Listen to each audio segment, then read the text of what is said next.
نحمده ونصلي على رسوله الكريم اما بعد فاعوذ بالله من الشيطان الرجيم بسم الله الرحمن الرحيم ربي اشرح لي صدري ويسر لي امري واحلل عقدة من لساني يفقهوا قولي. اللہ کا احسان، اس کا کرم کہ ہم ایک بار پھر یہ کتاب سیکھنے کے لیے بیٹھے ہیں. جیسا کہ آپ سب کو پتہ ہے، کچھ کلاسوں سے ہم جملہ فعلیہ کو ڈسکس کر رہے ہیں، اور ہم نے آج کی کلاس میں جملہ فعلیہ میں مرکبات ناقصہ کا استعمال کرنا تھا. آپ کو یاد ہوگا کہ مرکبات ناقصہ کیا ہے. ہم نے یہ پڑھا تھا جب جملہ اسمیہ کیا تھا کہ لفظ کوئی بھی ہو، اسم فعل حرف کچھ بھی ہو، جب وہ تنہا ہوتا ہے تو اس کے کوئی معنی نہیں ہوتے، یعنی کہ سمجھ نہیں آتے. اب اکیلے لفظ کو مفرد کہتے ہیں، لیکن جب مفرد ملتے ہیں تو مرکبات بنتے ہیں. مرکبات دو طرح کے ہوتے ہیں: مرکب تام، جس کو جملہ بھی کہتے ہیں، فل میننگ فل سینٹینس ہوتا ہے، اور مرکب ناقص، جو دو سے زیادہ الفاظ کا مجموعہ ہوتا ہے لیکن بات پوری سمجھ میں نہیں آتی. اور یہ مرکبات ناقصہ جو ہے یہ چار ہیں: مرکب توصیفی، مرکب اضافی، مرکب اشاری اور مرکب جاری. توصیفی مثلا کسی کی صفت بیان کر دی، اچھی لڑکی کہہ دوں میں. مرکب اشاری کسی چیز کی طرف اشارہ کر دیا، یہ کتاب وہ کتاب ایسے کہہ دوں مثلا. مرکب اضافی اس لڑکی کی کتاب یا اس لڑکے کی کتاب یا کچھ بھی کہہ سکتے ہیں. کا کی کے کی اضافت کے ساتھ ہوتا ہے اردو میں. اور مرکب جاری کیا ہوتا ہے؟ جس میں پریپوزیشن استعمال ہوتے ہیں، کتاب پر، میز پر، کس چیز کے نیچے، اوپر، آگے پیچھے، جو بھی کہہ دیں.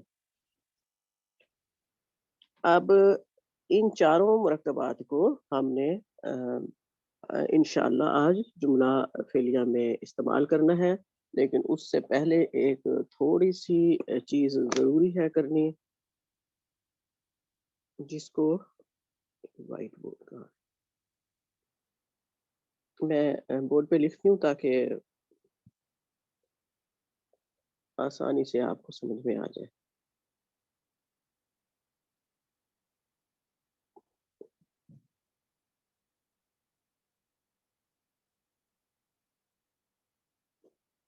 اچھا، ہمیں یہ پتہ ہے کہ یہ جملہ جو ہے کمبینیشن ہوتا ہے فعل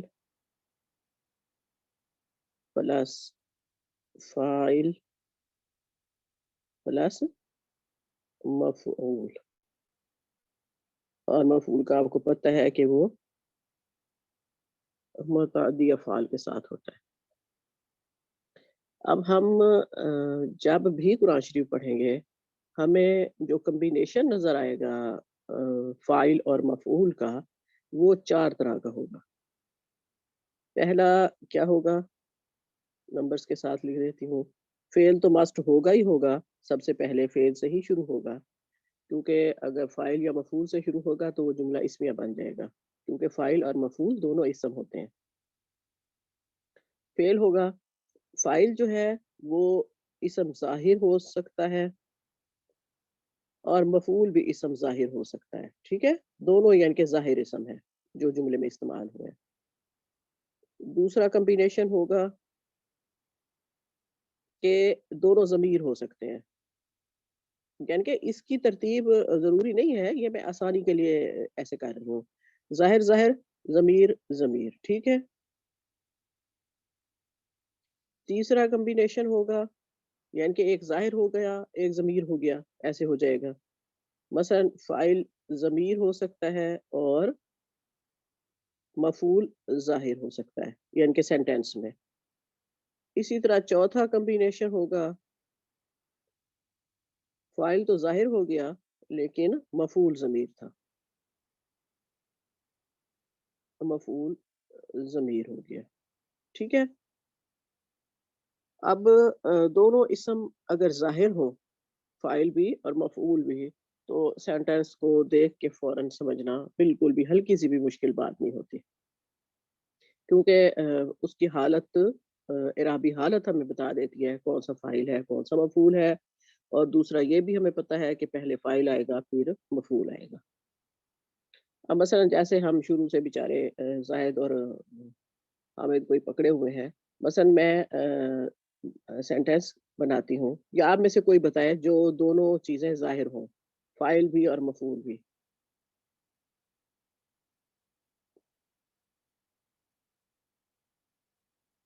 یا جیسے میں ضرب زید حامدا۔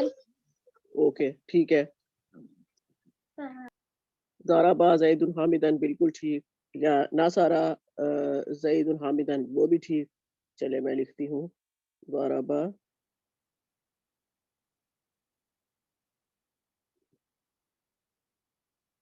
زید حامدا، اوکے۔ اب اس میں دونوں ظاہر ہو گئے اور دونوں ہی اپنی اعراب سے پتہ چل رہے ہیں۔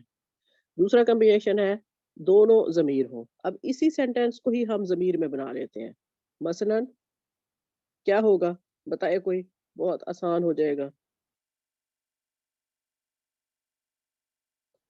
ضربہ، بس یہ اس کا سینٹینس ہوگا، اس نے اس کو مارا، یعنی کہ اس لڑکے نے اس لڑکے کو مارا۔ ضربہ سے ضربہ میں ہوا کی ضمیر ہے، آپ سب کو پتہ ہے اس بات کا، اور یہ جو ہو ہے اٹیچ، یہ مفعول ہے۔ ضربہ، اس لڑکے نے اس لڑکے کو مارا، یعنی کہ اس مذکر نے اس مذکر کو مارا، کوئی بھی ہو سکتا ہے۔ اب تیسرا کمبینیشن کیا ہے، ضمیر اور ظاہر، ٹھیک ہے۔ اب اسی کو ہی بے شک آپ ضمیر اور ظاہر بنا سکتے ہیں۔ فاعل ضمیر ہوگا، ضربہ میں آ گیا، ٹھیک ہے، ضربہ میں ضمیر آ گئی ہے، اور مفعول ظاہر ہے تو اس کو حامد کو ہم دوبارہ ظاہر کر دیں گے، حامدن۔ یہ تیسرا کمبینیشن ہو گیا۔ اب یہ جو چوتھا کمبینیشن ہے نا، جس میں فاعل ظاہر ہے اور مفعول ضمیر ہے، اس کا تھوڑا سا ڈیفرنس ہوتا ہے، اس کو تھوڑا سا چینج کرنا پڑتا ہے رولز ریگولیشنز کی وجہ سے، اس کے استعمال کی وجہ سے۔ اب مثلا اسی سینٹینس کو ہم ظاہر اور ضمیر بناتے ہیں۔ ظاہر کیا تھا، زیدو، ٹھیک ہے، ضربہ فاعل پہلے آئے گا، زیدون۔ اب یہ ہم نے حامدن کی جگہ ضمیر استعمال کرنی تھی، تو یہاں ہو کی ضمیر علیحدہ آ گئی۔ کیا یہ سینٹینس پڑھا جا رہا ہے ٹھیک سے؟ ضربہ زیدن ہو، آپ نے کبھی یہ سینٹینس نہیں پڑھا ہوگا کہیں بھی، ٹھیک ہے۔ اور یہ بھی ہمیں پتہ ہے کہ یہ جو فتح اور نصب اور جر کی ضمائر ہیں، یہ اٹیچ ہو کے آتے ہیں، یہ علیحدہ نہیں آ سکتے۔ ایک تو یہ بات کہ یہ اٹیچ ہو کر آتی ہے، یہ علیحدہ نہیں آ سکتی، یہ متصل ضمیریں ہیں۔ دوسرا یہ کہ اگر سینٹینس اس طرح لکھا جائے تو یہ پڑھا بھی نہیں جا سکتا ٹھیک سے، اور آپ کو پتہ ہے عرب فلوئنٹی پڑھتے ہیں، رکتے نہیں ہیں کہیں کسی لفظ کے لیے۔ اگر اس طرح کا کمبینیشن آئے گا تو پھر ہم نے کیا کرنا ہے کہ اب ہم اس کی ترتیب بدل دیں گے، مفعول فاعل کی جگہ آ جائے گا اور فاعل مفعول کی جگہ آ جائے گا، کیونکہ فاعل ظاہر ہے اور وہ جہاں بھی ہوگا اپنی اعراب کی وجہ سے پہچانا جا رہا ہوگا۔ واحد ہے تو اس پہ دمہ ہوگی، اور اگر وہ مثنیٰ ہے تو الف نون کی آواز ہوگی، نہیں یا نون کی ہوگی، کیونکہ سوری الف نون کی ہوگی مرفوع حالت میں، اور اگر وہ جمع ہے تو یا نون کی آواز، واو نون کی آواز ہوگی۔ یہ ہمیں فوراً پتہ چل جائے گا کہ یہ فاعل ہے۔ اب یہ ہو کی ضمیر کو ضربہ کے ساتھ اٹیچ کرنا ہے، تو یہ کیا بن جائے گا، ضربہ،